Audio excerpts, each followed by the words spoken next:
तर जय हिंद मंडळी, आपले चॅलेंज आहे आज 53 दिवस. तर मग सकाळी लवकर उठून फ्रेश होऊन चाललो होतो ग्राउंडवर.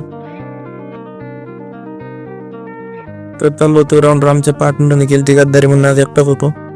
तर गेलो मग ग्राउंडलाच मग गेल्याच्या नंतर भेटले आमचे मित्रमंडळी. मग केला आम्ही सोबत वॉर्मअप. मग नंतर आज आम्हाला टेकडी मारायची होती, मग केली टेकडी. नंतर केला वर्कआउट आमचा. तर मित्रांनो, वर्कआउट झाल्याच्या नंतर मग केली स्ट्रेचिंग झाल्याच्या नंतर गेलो घरी गेल्याच्या नंतर केलं डाएट, केलं 12 वाजता जेवण. तर आज दुपारी रेस्ट घेतला होता. मग गेलो दुपारी लायब्ररी झाल्यानंतर आज प्लॅन होता पवायला जायचं, पण आम्हाला लवकर तिकीटच नाही भेटलं, गर्दी होती बाहेर उभं राहिलं. नंतर कसं भेटलं तिकीट, गेलो मध्ये बघा काय मारली उडी पावलो, आलो बाहेर. तर घरी जाऊन केलं जेवण, दिवसाला विराम. Bye bye.